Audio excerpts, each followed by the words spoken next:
नमस्कार दोस्तों, स्वागत है आपका टारगेट पीसीएस यूट्यूब चैनल पर। और आज हम बात करने वाले हैं भारत के राष्ट्रपति के बारे में। भारत के राष्ट्रपति से हर सवाल पूछा जाता है, इस साल भी पूछा जाने की उम्मीद रहेगी। तो आइए हम देखते हैं क्या-क्या इसमें इम्पोर्टेंट चीज़ें हैं, एक साथ में पढ़ते जाते हैं। भारत का राष्ट्रपति जो है, उसके बारे में कहा गया है कि भारत का वो प्रधान नागरिक होता है, पहला नागरिक होता है। और उसके बारे में कुछ अनुच्छेद भी दिए जाते हैं, जैसे कि अ, अनुच्छेद 52 में ये प्रावधान है कि भारत का एक राष्ट्रपति होगा, राष्ट्रपति पद का प्रावधान अनुच्छेद 52 में कहा गया है, दिया गया है। अनुच्छेद 53 बहुत इंपॉर्टेंट, अनुच्छेद 53 में कहा गया है कि भारत का राष्ट्रपति अपनी कार्यपालिका शक्ति या तो स्वयं या किसी अपने अधीनस्थ या जो इसको पावर ऑफ अटॉर्नी बनाता है, उसके द्वारा शक्तियों का प्रयोग कर सकता है। भारत के राष्ट्रपति का निर्वाचन जो है अनुच्छेद 54 में दिया गया है। अनुच्छेद 54 में उसके निर्वाचक मंडल का विवरण है, कौन-कौन उसमें भाग लेता है, कौन भाग नहीं लेता है। इस संबंध में आप यहाँ पे देखेंगे कि जनता प्रत्यक्ष रूप से राष्ट्रपति के निर्वाचन में भाग नहीं लेती है, जबकि जनता द्वारा निर्वाचन संबंधी कार्य अप्रत्यक्ष रूप से उनके द्वारा चुने गए प्रतिनिधियों द्वारा होता है। यानी कि जिनको हम चुनते हैं, वो राष्ट्रपति को चुनते हैं, हम लोग डायरेक्ट नहीं चुनते। यही अप्रत्यक्ष निर्वाचन मंडल होता है। फिर निर्वाचक मंडल में कौन-कौन शामिल है, कौन-कौन शामिल नहीं है, तो इसमें ये बहुत बढ़िया लिस्ट दी गई है। तो जिसमें देखा तो हम पढ़ेंगे, इसको ध्यान से सुनना है, यहीं से सवाल फँसता है। स्टेटमेंट देगा, यहीं से सवाल फँसाएगा। पहला शामिल होने के लिए संसद के दोनों सदनों के निर्वाचित सदस्य यानी एमपी मेंबर ऑफ पार्लियामेंट, संसद के राज्य की विधानसभाओं के निर्वाचित सदस्य यानी एमएलए, केंद्र शासित प्रदेश दिल्ली और पुदुचेरी विधानसभाओं के निर्वाचित सदस्य। अब आप इसमें एक नोट करने वाली चीज देखेंगे, यहाँ पे भी निर्वाचित सदस्य दिया गया, यहाँ पे भी निर्वाचित सदस्य दिया गया और यहाँ पे भी निर्वाचित सदस्य दिया गया। इसका मतलब मनोनीत नहीं, केवल निर्वाचित। जैसे एक स्टेटमेंट आएगा कि कोई भी संसद देंगे, विधानसभा की बात करें चाहे संसद के दोनों सदनों की बात करें कि संसद के दोनों सदनों के सभी सदस्य ही, तो समझ लेंगे स्टेटमेंट गलत हो गया। संसद के दोनों, अब कौन-कौन शामिल नहीं होता है इसमें, तो संसद के दोनों सदनों के मनोनीत सदस्य, राज्य विधानसभाओं के मनोनीत सदस्य जो राज्यपाल मनोनीत करता है, संसद के दोनों सदनों में जो राष्ट्रपति मनोनीत करता है। राज्य विधान परिषदों के सदस्यों को उसमें ना तो निर्वाचित सदस्य और ना ही मनोनीत सदस्य, विधान परिषदों के ना निर्वाचित ना मनोनीत सदस्य इसमें भाग नहीं लेते हैं। दिल्ली एवं पुदुचेरी के जो विधानसभा है उनके भी मनोनीत सदस्य में भाग नहीं लेते हैं, यानी कि मनोनीत कोई भी सदस्य भाग नहीं लेगा। हाँ, ये बात अलग है कि वो लोग इनके महाभियोग में भाग लेते हैं। अब आगे हम देखते हैं राष्ट्रपति के निर्वाचन की रीत क्या है, अनुच्छेद 55 में दिया गया है। सबसे मेन बात तो ये है कि निर्वाचन की जो प्रक्रिया है, रीत है, वो कौन से अनुच्छेद में दी गई है? अनुच्छेद 55 में। उसमें एक जो गुणांक दिया गया है, कैसे-कैसे करते हैं, उसके कैसे भारण निकालते हैं, वोटों की स्थितियाँ कैसे होती हैं। एक इम्पोर्टेंट पॉइंट है कि राष्ट्रपति चुनाव संबंधी विवाद जो है, उसका अंतिम निर्णय जो होता है, वो सर्वोच्च न्यायालय द्वारा होता है। आगे देखते हैं। जो न्यायालय, वो सर्वोच्च न्यायालय जो निर्णय करेगा, यदि उसके अंतर्गत देख लें, यदि उच्चतम न्यायालय द्वारा किसी व्यक्ति की राष्ट्रपति के रूप में नियुक्ति अवैध घोषित हो जाती है, तो क्या कंडीशन निकलती है? यहाँ से भी सवाल पूछे जाते हैं।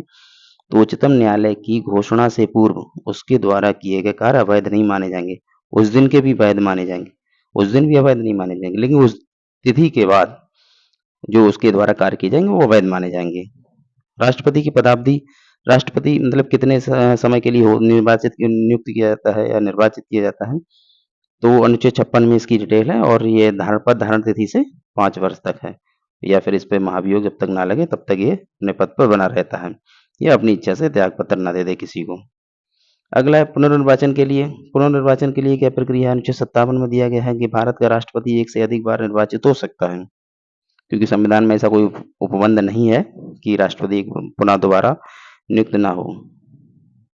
अमेरिका के बारे में समझ लिया, अमेरिका के राष्ट्रपति 2 बार से अधिक निर्वाचित नहीं हो सकते हैं। ये उनके वहाँ पे ये प्रावधान किया गया है। राष्ट्रपति के चुनाव की अधिसूचना चुनाव आयोग जारी करता है अपने यहाँ।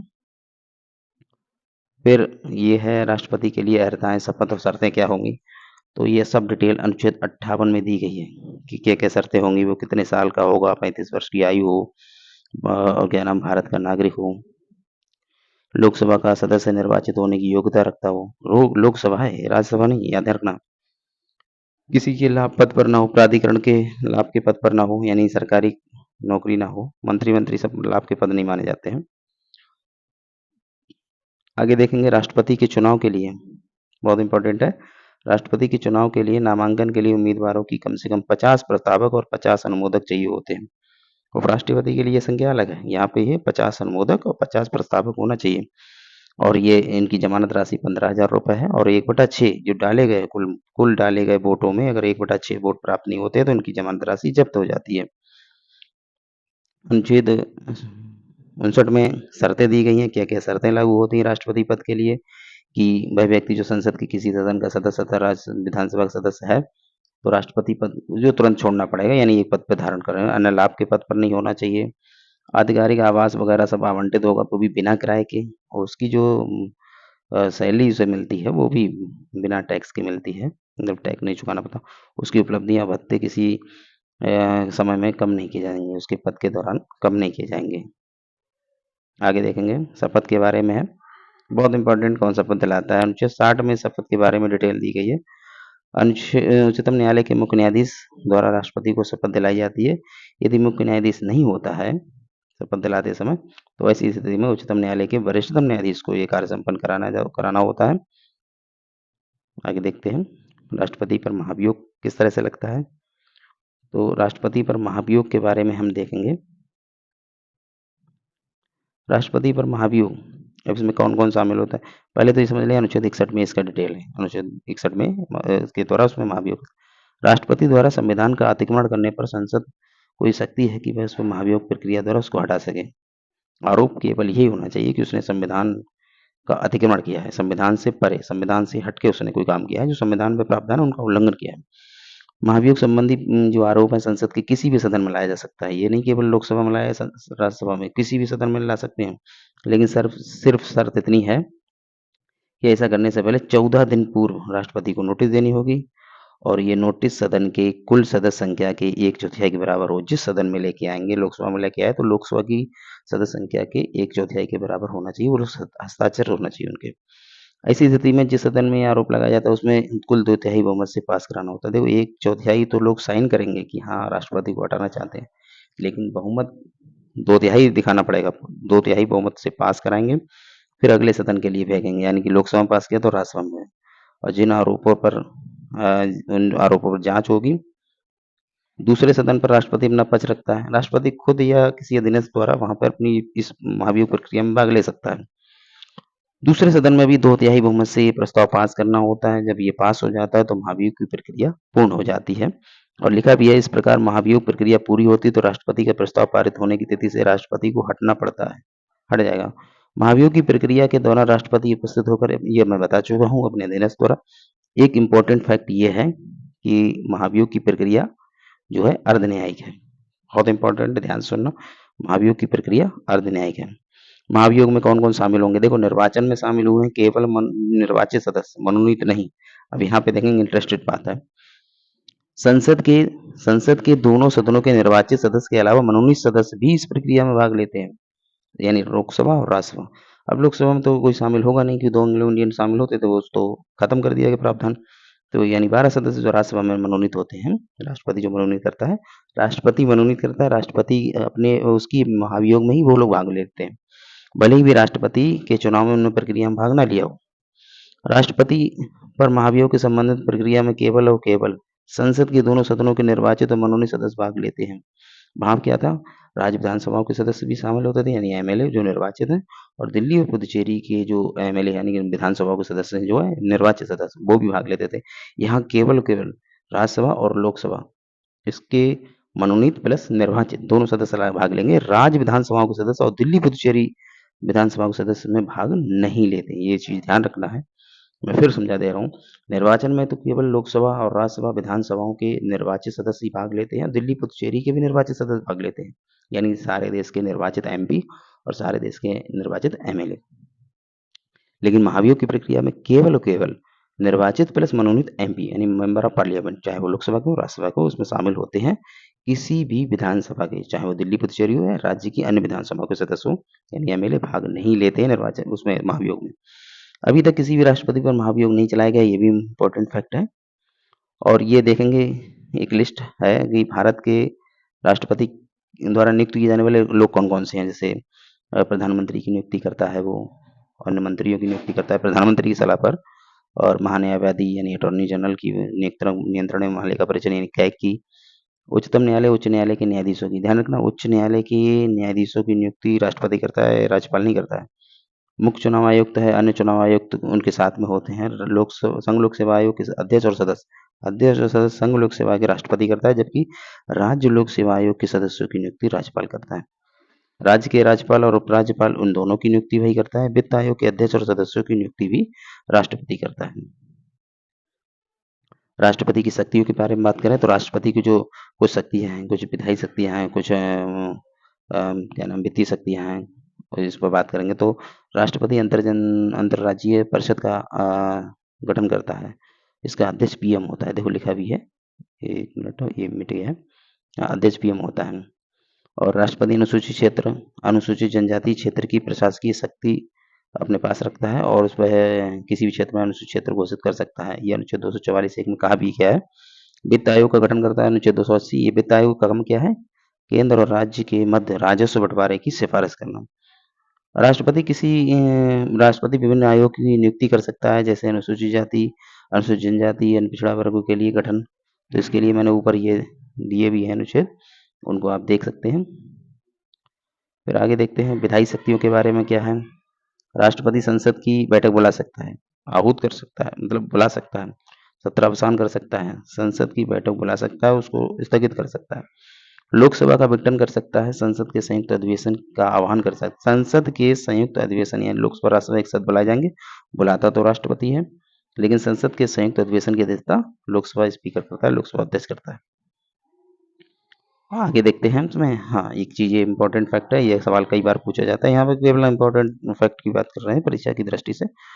जो धन विधेयक होता है, धन विधेयक जो है राष्ट्रपति संसद के पुनर्विचार के लिए लौटा सकता है, नहीं लौटा सकता है। क्योंकि धन विधेयक क्यों नहीं लौटा सकता है?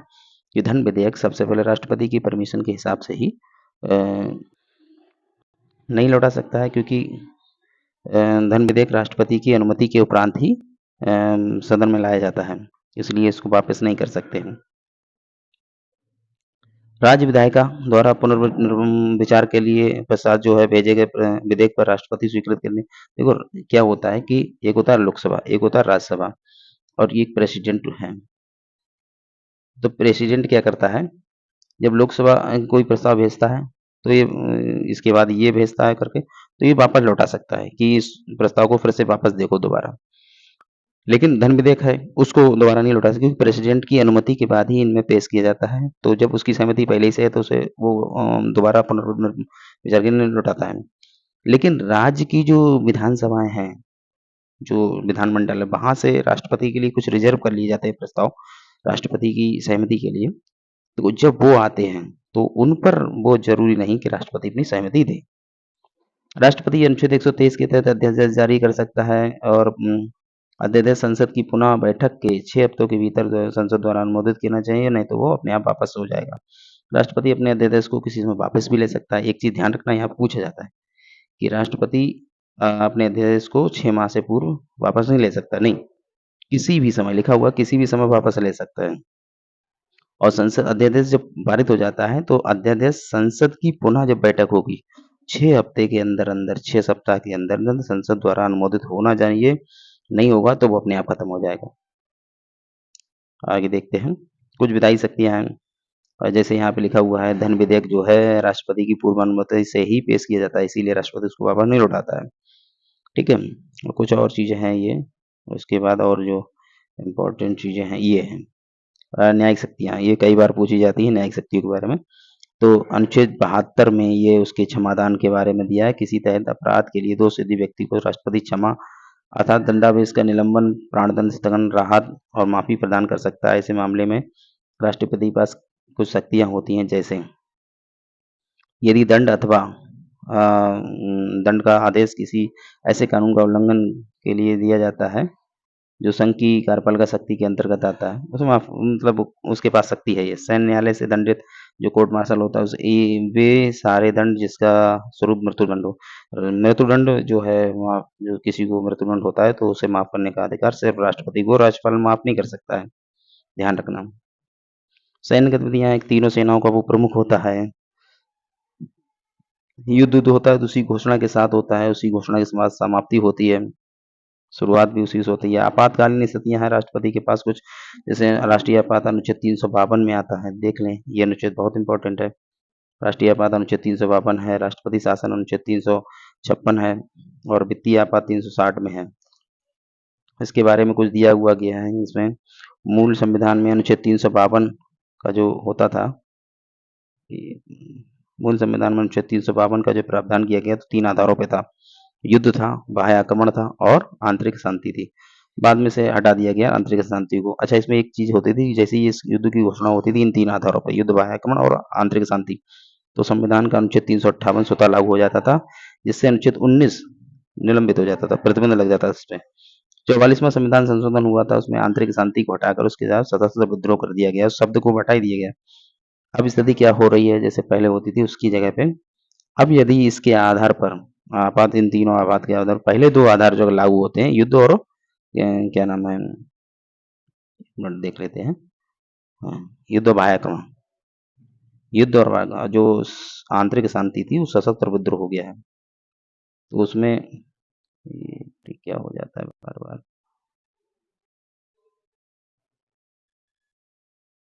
ठीक। राष्ट्रपति के अध्यादेश जारी करने की शक्ति अनुच्छेद 123 में है।